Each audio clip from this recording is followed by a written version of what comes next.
নমস্কার বন্ধুরা। আমি মানব কীর্তনিয়া। আমি বর্তমানে রেলওয়েতে জব করছি অ্যাজ এ টেকনিশিয়ান হিসাবে। আর 2018 যে গ্রুপ ডি পরীক্ষা হয়েছিল তাতেও আমি কোয়ালিফাই করছি। তো আমার যে কিছু স্ট্র্যাটেজি রয়েছে, আমি কি করে পাশ করলাম বা আমি কি করে এই পরীক্ষাগুলোকে ফেস করলাম, তার যে স্ট্র্যাটেজি রয়েছে সেগুলো তোমাদের সাথে শেয়ার করতে চাই। কারণ হচ্ছে আমি দেখতে পাচ্ছি তোমরা অনেকেই, আমার অনেক ভাইয়েরা আছে, বন্ধুরা আছে, অনেক রিলেটিভস আছে যারা বিভিন্ন জায়গায় পরীক্ষা দিচ্ছে, রেলওয়েতে পরীক্ষা দিচ্ছে, সরকারি চাকরির জন্য প্রিপারেশন নিতে চাইছে। তার জন্য বিভিন্ন জায়গা থেকে, বিভিন্ন ইউটিউব চ্যানেল থেকে এইখান থেকে একটু দেখছে, ওইখান থেকে একটু দেখছে, তো এই স্যারের একটু ফলো করছে, এই দাদার একটু ফলো করছে, বাংলা বই পড়বে না ইংলিশ বই পড়বে না হিন্দি, কোন বই ফলো করবে, ম্যাথের জন্য কোন বই ফলো করবে, রিজনিং এর জন্য কোন বই ফলো করবে। বর্তমানে রেলের জন্য যে বড় একটা পোর্শন তোমাদের সায়েন্সে, জেনারেল সায়েন্স, ফিজিক্স, কেমিস্ট্রি এবং বায়োলজি, তার মধ্যে কোনটায় তুমি কি মার্কস তুলতে পারবে, তার জন্য যে কোন বই ফলো করতে হবে, এর জন্য অনেক প্রশ্ন আমার কাছে আসছে। তো এর জন্য আমি যেটা স্ট্র্যাটেজি নিজে ফলো করতাম, সেই স্ট্র্যাটেজি তোমাদের সঙ্গে কিছুটা শেয়ার করতে চাই।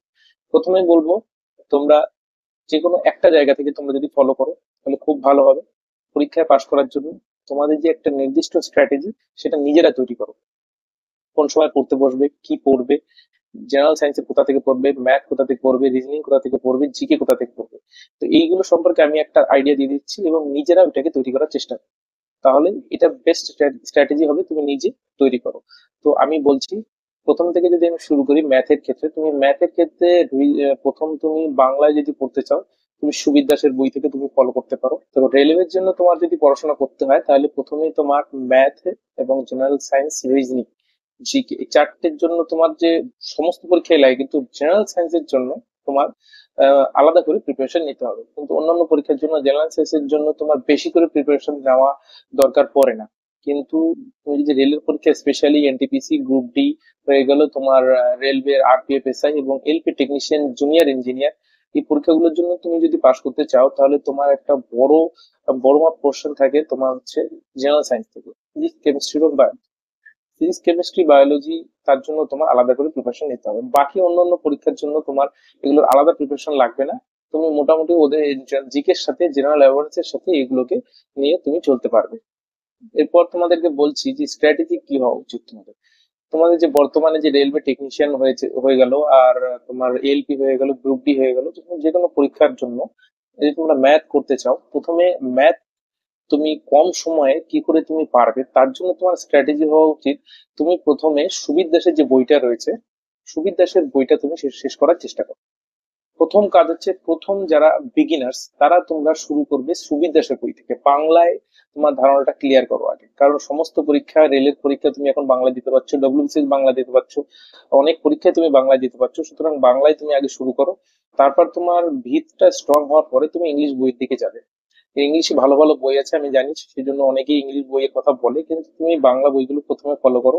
প্রথম হচ্ছে গিয়ে তোমার বাংলা বইয়ের জন্য সুবির দাসের বইটা তুমি অবশ্যই শেষ করার চেষ্টা করো। যদি সুবির দাসের বই শেষ করতে পারো, তুমি তার মধ্যে তুমি অনেক এক্সাম কোয়ালিফাই করার মতো তোমার দক্ষতা অর্জন হয়ে যাবে, এটা আমার বিশ্বাস। কারণ সুবির দাসের বই যথেষ্ট স্ট্যান্ডার্ড, যুগ যুগ ধরে চলে আসছে, অনেক বছর যাবত চলে আসছে। সরি, যুগ যুগ না, অনেক বছর। সুবির দাসের বইটা খুবই ভালো বই, সুবির দাস স্যারের যে বই থাকে। তো সুবির দাসের যে বইটা তুমি অবশ্যই ফলো করো ম্যাথের জন্য। তারপর হয়ে গেল তুমি কিরণের থেকে, তুমি অনেক প্রশ্ন কিরণে আছে, কিরণের বই ফলো করে তুমি সেই প্রশ্নগুলো সেখান থেকে করতে পারো। এছাড়া হয়ে গেল পিনাকেলের বই রয়েছে, ইউথ কম্পিটিশন টাইমস এর বই রয়েছে, এই বইগুলো খুবই প্রচলিত বই, এই বই থেকে তুমি প্রিভিয়াস ইয়ার কোশ্চেন সলভ করতে পারো, এতেই তোমার হয়ে যাবে। একটা সুবির দাসের বই, একটা হচ্ছে পিনাকেল অথবা ইউথ ইউথ কম্পিটিশন টাইমস, এই দুটো বই থেকে পিওয়াই কিউ সলভ করো, তোমার আর কোনো বই কিনতে হবে না। একই রকম ভাবে রিজনিং এর ক্ষেত্রেও তুমি পিওয়াই কিউ এর জন্য তুমি পিনাকেল আর ইউথ কম্পিটিশন টাইমস হয়ে গেল। আর তোমার যদি সুবির দাসের রিজনিং এর বইটা থাকে, রিজনিং এর সুবির দাসের বইটাও এক নাম্বার যদি তুমি বলতে পারো আমার প্রেফারেন্স, এবং অন্যান্য যে কোনো বই থাকবে, বাংলায় হচ্ছে কি নাম্বার ওয়ান যদি বই বলতে পারো এখনো সুবির দাস। এছাড়াও রয়েছে এস চান্দের পাবলিকেশনের ডক্টর আর এস আগারওয়ালের বইটা প্রচলিত, আমরা যখন পড়তাম তখন সেই সময় ছিল, এখনো আছে এবং চলবে ওটা। এবং এরিহান্তেরও আছে একটা বই রয়েছে, এরিহান্তের। তো আমি বলবি সবগুলো বই ভালো, যে কোনো একটা বই থাকলেই হবে।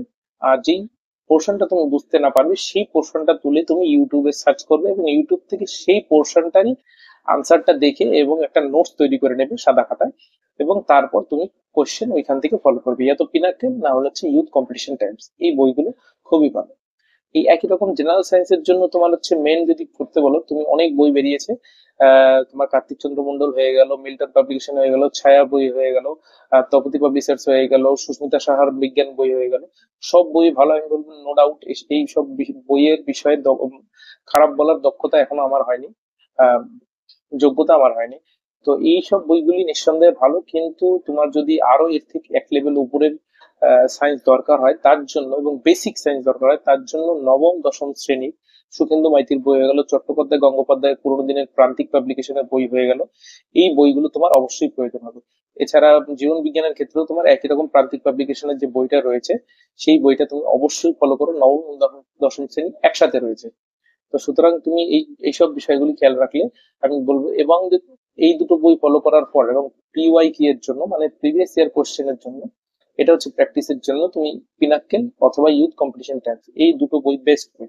এই দুটো ইংলিশে রয়েছে, কিন্তু তুমি যদি বাংলায় কিনতে চাও, বাংলায় মিল্টন পাবলিকেশনের যে বইটা রয়েছে তাতেও কিছু পিওয়াইকিউ রয়েছে।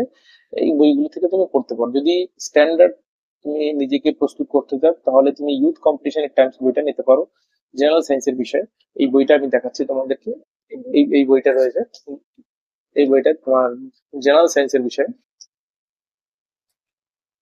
সরি, জেনারেল সায়েন্সের জন্য তুমি এই বইটাকে ফলো করতে পারো।